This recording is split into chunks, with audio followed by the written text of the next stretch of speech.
கர்த்தருடைய பரிசுத்த நாமத்திற்கு ஸ்தோத்திரம் உண்டாவதாக. கர்த்தராகிய இயேசு கிறிஸ்துவின் நாமத்தில் உங்களுக்கு கிருபையும் சமாதானமும் உண்டாவதாக. இந்த நாளுக்குரிய தியானத்திற்கான தேவ வார்த்தை தீத்து அதிகாரம் 2 வசனம் 10. தங்கள் எஜமான்களுக்கு கீழ்ப்படிந்திருந்து எதிர்த்து பேசாமல் எல்லாவற்றிலும் பிரியமுண்டாக நடந்து கொள்ளவும், திருடாமல் இருந்து சகல விதத்திலும் நல்லுண்மையை காண்பிக்கவும் புத்தி சொல்லு. பிரியமானவர்களே, கர்த்தருடைய பிள்ளைகளாகிய நாம் நம்முடைய எஜமான்களுக்கு கீழ்ப்படுகிறவர்களாய், எல்லாவற்றிலும் அவர்களுக்கு பிரியமுள்ளவர்களாக நடந்து கொள்கிறவர்களாய் இருக்க வேண்டும்.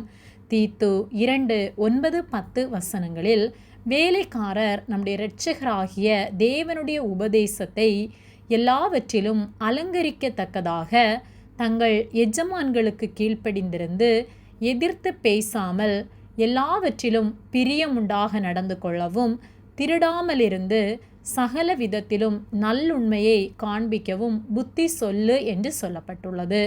நாம் வேலை செய்கிற இடங்களிலே நம்முடைய எஜமானுடைய வார்த்தைகளுக்கு கீழ்ப்படுகிறவர்களாய், அவர்களுக்கு எதிர்த்து பேசாமல் அவர்கள் வார்த்தைகளுக்கு நாம் கீழ்ப்படிந்து உண்மை உள்ளவர்களாய் நாம் இருக்க வேண்டும்.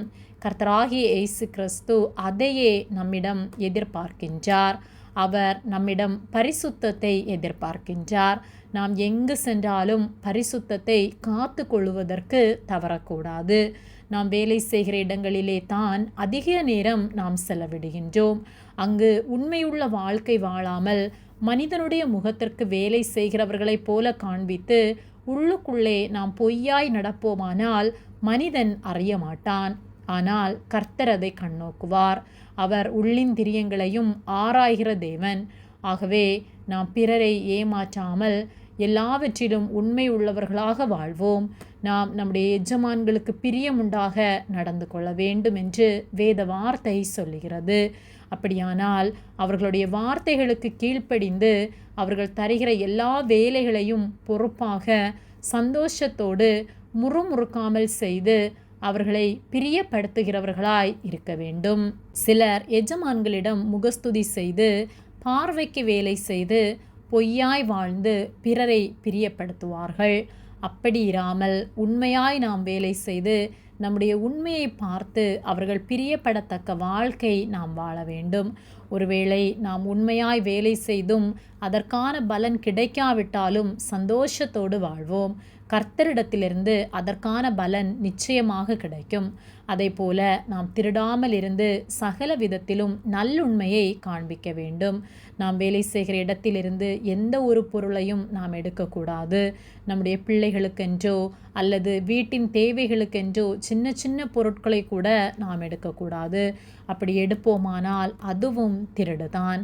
ஆகவே களவு செய்யாதிருப்பாயாக என்ற வார்த்தைக்கு நாம் கீழ்ப்படிந்து எந்த ஒரு காரியத்தையும் நாம் உண்மை உள்ளவர்களாய் செய்வோம்.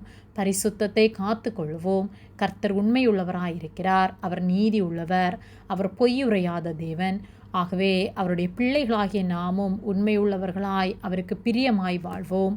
கர்த்தர் நம் ஒவ்வொருவரையும் ஆசீர்வதித்து நாம் பரிசுத்தமாய் வாழ்ந்து நித்திய ஜீவனை பெற்றுக்கொள்ள நமக்கு உதவி செய்வார். ஆமேன். ஜெபம்.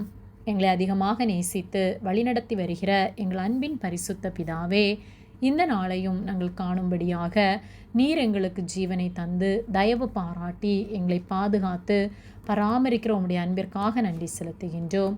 நாங்கள் தியானித்த வார்த்தையின்படியே ஒவ்வொரு நாளும் உமக்கு உண்மையுள்ளவர்களாய் நாங்கள் வேலை செய்கிற இடங்களிலே எங்கள் எஜமான்களுக்கு ஒவ்வொருவருக்கும் நாங்கள் உண்மையாய் வாழ நீர் உதவி செய்யும்படியாய் ஜெபிக்கின்றோம். உம்முடைய நாமத்தை பிரியப்படுத்துகிறவர்களாய் உம்மை மகிமைப்படுத்தி வாழ நாங்கள் சாட்சி உள்ள வாழ்க்கை வாழ நீர் உதவி செய்யும்படியாய் ஜெபிக்கின்றோம்.